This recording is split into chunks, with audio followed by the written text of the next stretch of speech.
Doctor Yunus যখন গত পর্বে ইন্টারভিউর পর ভাগ্যে গেছিল তখনই আমি বুঝছিলাম দেশে এইরকম একটা ক্যাসাল লাগবে। দেশে যে এইরকম একটা ক্যাসাল লাগবে এটা আমি মোটামুটি শিওর আছিলাম। যাই হোক, যারা আমার কথা ধরতে পারেন নাই হেগোলাগিয়া আমি একটা ভিডিও সাজেস্ট করি, ভিডিওটা দেখেন। গত পর্বে আমি আমার পাশে খালেদ মহিউদ্দিন বাইরে দিয়ে ইউনূসের একটা ইন্টারভিউ করাইছিলাম, এটা আগের ভিডিওটায় আছে। তো এই ইন্টারভিউ করাবার পর যখন ইউনূস বাস দিয়ে নামিয়ে পলাই গেছে তখনই আমি মোটামুটি একটা আইডিয়া করছিলাম দেশে এইরকম একটা অবস্থা হইবে, এইরকম একটা জগা খিচুড়ি অবস্থা সৃষ্টি হইবে, নির্বাচন ব্যাহত হইবে, এরপর দেশের সার্বিক আইন শৃঙ্খলা পরিস্থিতির অবনতি হইবে, পুলিশ প্রশাসনের উপর একটা দায় চাপবে, আগেও যেরাম চাপছে। ড্রেস বদলাইয়া পুলিশের কোনো মানে ড্রেস কোড বদলাইয়া পুলিশের মধ্যকার যে কোনো পরিবর্তন হয় না, এই জিনিসটাও একটা আলোচনা আইবে। তো বিভিন্ন, যাই হোক, সারসংক্ষেপ না করিয়া ব্যাপারটা আর কি একবারে না কইয়া ব্যাপারটা আস্তে আস্তে আস্তে আস্তে আলোচনা করি। যাই হোক, এই ইউনূস সাহেব নোবেল লরিয়েট একজন, এর সম্পর্কে যত কমু ততই কম, যত কওয়া হইবে ততই কম। কাকায় অর্থনীতি নিয়ে কাজ করছে, নোবেল পাইছে শান্তিতে, খুব ভালো কথা। শান্তি প্রতিষ্ঠাটা করছে কেমনে? শান্তি প্রতিষ্ঠাটা করছে ধরেন গ্রামীণ ব্যাংকের যে লোন দিছিল ওই লোন গ্রহীতা গো একজন আর বাড়ির টিন খুললে লইয়াইছে, ছাগল লইয়াইছে, মুরগি ধরে লইছে, এগুলোর আমি নিজে সাক্ষী। এগুলোর সাক্ষী আমি এবং গ্রামের লোকজন যারা আছে মোটামুটি সবাই, দুই একটা ফ্যামিলি এরাম দেখছে। তো কাকাই এমনি এমনি শান্তি প্রতিষ্ঠা করছে, একটা নতুন অর্থনৈতিক ব্যবস্থা সে ইন্ট্রোডিউস করাইয়া খুব একটা শান্তি প্রতিষ্ঠা করছে। তো কাকার রেহানে নোবেলটা পাইলে আমার হিসাবে, আমি ক্ষুদ্র মানুষ, ক্ষুদ্র জ্ঞানে আমার যা মনে হয়, নোবেলটা পাইলে পাইতে পারতো অর্থনীতিতে, মাইক্রো ক্রেডিট একটা নতুন অর্থনৈতিক ব্যবস্থা সে ইন্ট্রোডিউস করাইছিল। তো কাকাই পাইছে শান্তিতে নোবেল। শান্তিতে নোবেলের আমি যে ক্রাইটেরিয়াগুলো দেখলাম এবং কাকায় যে কার্যক্রম করছে, এই ট্রেন খুলে লই আইছে, ছাগল লই আইছে, মুরগি লই আইছে, আর আশপাশ দিয়েও শান্তিতে নোবেল যায় না, কাকার কার্যক্রমের লগে যায় না। এখন হয়তোবা ওই বছর ওই শান্তির কোটাটা খালি ছিল, আর কাকারও একটা নোবেল দেওয়া লাগবে। মানে দীর্ঘদিন যাবৎ কাকারে ইনভেস্ট করিয়া কাকারে একটা ফিগার তো দাঁড় করানো লাগবে যাতে বাংলাদেশের একসময় সে পরিচালনা করতে পারে। তো এর লেগে কাকারে বহু বছর আগে হইতে এরম আর কি গ্রুমিং করা হইছে, এবং এই গ্রুমিং যে খালি কাকার একলারে করা হয় না, এটার আরো একটা ছোট প্রমাণ দিতে আসি।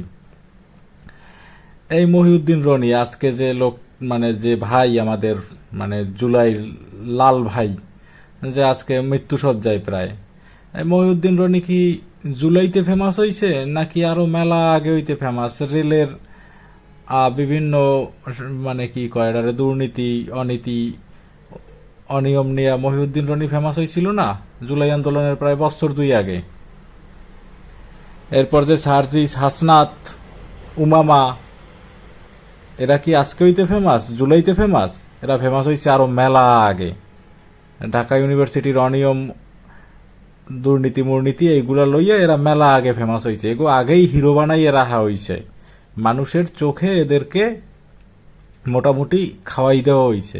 এরপর আস্তে আস্তে আস্তে আস্তে এগো দিয়ে বিভিন্ন প্রতিষ্ঠান বানানো হয়েছে, যেমন ওই কোচিং সেন্টার, মহিউদ্দিন রনির চায়ের দোকান, বিভিন্ন নীতি কথা কইতো, দুর্নীতি করব না, চা বেচে খাবো, আমার বাবা একজন অমুক। তো বিভিন্নভাবে এই মহিউদ্দিন রনিরে কিন্তু মিডিয়া হাইপে রাখা হয়েছে, এই সার্জিস হাসনাতেকেও রাখা হয়েছে। এরপর সময় মতো পুশ করা হয়েছে যাতে এরা দুই একটা ডাক দিলেই অনেক লোকজন আসে, কারণ এরা তো আগে হইতেই পপুলার ফেস।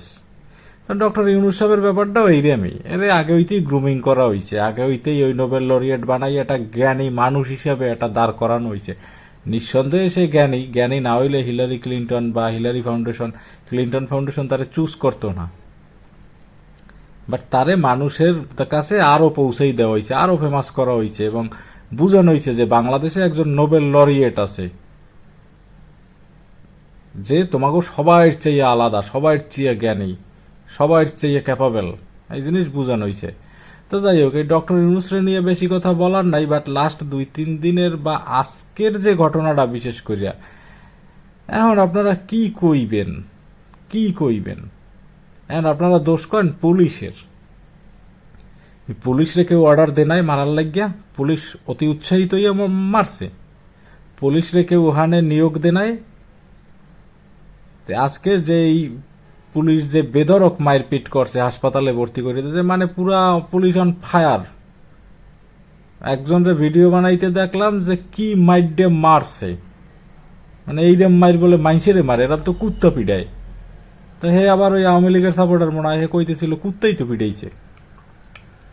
যাই হোক, পুলিশ কি নিজে উৎসাহিত এই কামটা করছে? শেখ হাসিনার সময় যখন পুলিশ মারছে তখন শেখ হাসিনার অর্ডার হয়ে গেছে, আর এখন ইউনুস অর্ডার দে নাই, বা ইউনিসের আইন শৃঙ্খলা বাহিনী প্রশাসন অর্ডার দে নাই, স্বরাষ্ট্রমন্ত্রী অর্ডার দে নাই, ওরা অর্ডার ছাড়াই চলে গেছে মারতে অতি উৎসাহিত হইয়া। এমনি বেচারারা আছে যে দৌড়ের উপরে। তো এই জিনিসটা হচ্ছে পরিকল্পিত একটা ব্যাপার, পরিকল্পিত এবং সুপরিকল্পিত নির্বাচন। তারপর এই যে ইউনুস সাহেব 2 দিন পর চলে যাইবে, ইউনুস সাহেব এমনি ফুস করে চলে যাবি যে মাইরে মুড়ে দিয়ে জুলাই যোদ্ধা কই লাল বদর গো মাইরে মুড়ে দিয়ে এরম চলে যাবি ইউনুস সাহেব। তা আপনাকে হইবে কি? আপনাকেও কি হইবে?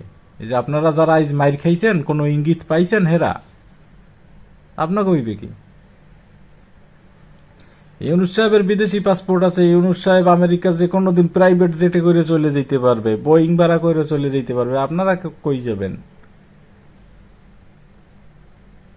আমি কারো পক্ষে বিপক্ষে কথা কইতেছি না, কিন্তু ইউনুস সাহেব লোকটাই এটা বেজাইলে লোক, ইউনুস সাহেব লোকটাই এটা বেজাইলে লোক। আপনারা মানেন আর না মানেন, এই যে আজকের যে ঘটনাটা হইছে, ইউনুস সাহেব এগো কান্দে চইরা ক্ষমতায় বসে নাই, ইউনুস সাহেব রে এরা উড়াইয়া আনে নাই, সরকার পতন এরা করে নাই, এরাই করছে। ইউনুস সাহেব রে এরাই বসাইছে, আজ ইউনুস সাহেব এগো মারে দিস। এরা পুলিশ মুলিশ মারে না, এগুলো ফাও কথা। এরা পুলিশ মুলিশ মারে না, এগো মারছে ইউনুস সাহেব। এই লোক মানে পোল্ট্রি খেয়ে যেতে সময় লাগে না, আপনার নির্বাচন হইতে হবে, এরম চাপ ইউনুসের উপরেও আছে। আর ইউনুসও চাইতেছে পরিস্থিতি বিগড়াইতে বিগড়াইয়ে যাতে আর 2টা দিন থাকতে পারে, আর 10টা দিন থাকতে পারে। যদি নাও পারে, যদি বিএনপি বা অন্যান্য রাজনৈতিক দলগুলো যদি কঠোর আন্দোলনে চললে ইউনুস যদি থাকতে নাও পারে, তাও জুলাই যোদ্ধাকে অবস্থা শোচনীয়। এরম মাইরে মুড়ে দিয়ে চলে যাব। এই যে আজকে যে মারছে, কুকুরের মতো মারছে, এই যে মাইডের সুরভি না কি মারছে, এরা তো কয়দিন আগেও পুলিশ মুলিশে ধরছিল। রনিরে মারছে, রনি একটা ভাইটাল ফেজ, একটা এমপি পদপ্রার্থী, রনিরে মারছে কি খালি খালি, কোনো পারমিশন ছাড়া মারছে। এরপর জাবের রে মারছে, আম্মার রে মারছে, মারিয়ে বসকাই হেলাইছে এটারে। তো এগুলো কি আপনারা মনে করতেছেন খালি খালি হইতেছে? ইউনুস সাহেবের ইশারা, ইঙ্গিত ছাড়া, ইশারা ছাড়া আরে মি আপনাকেও মারি দিয়ে চলে যাবে, আর মারি মুড়ে বসকাই দিয়ে চলে যাবে, আপনারা প্লেনে উঠতে পারবেন না। দেশটার অবস্থা এমন বানাইছে এই হালায়, এই হালার আসলে যোগ্যতা নাই, এই হালার আসলে দেশ চালাবার মতো যোগ্যতা নাই, ও নোবেল পাওয়ারও যোগ্যতা নাই। আমি লিখিত দিতে পারি, ও নোবেল পাওয়ারও যোগ্যতা নাই। ও কৌ কিসে নোবেল পাইছে? ও শান্তিতে নোবেল পাইছে। কেমনে ও শান্তিতে নোবেল পাইছে? অর্থনীতিতে পায় না একা। এই হালার আসলে কোনো যোগ্যতা নাই, এর হালার আসলে যোগ্যতা হয়েছে আগুন লাগান।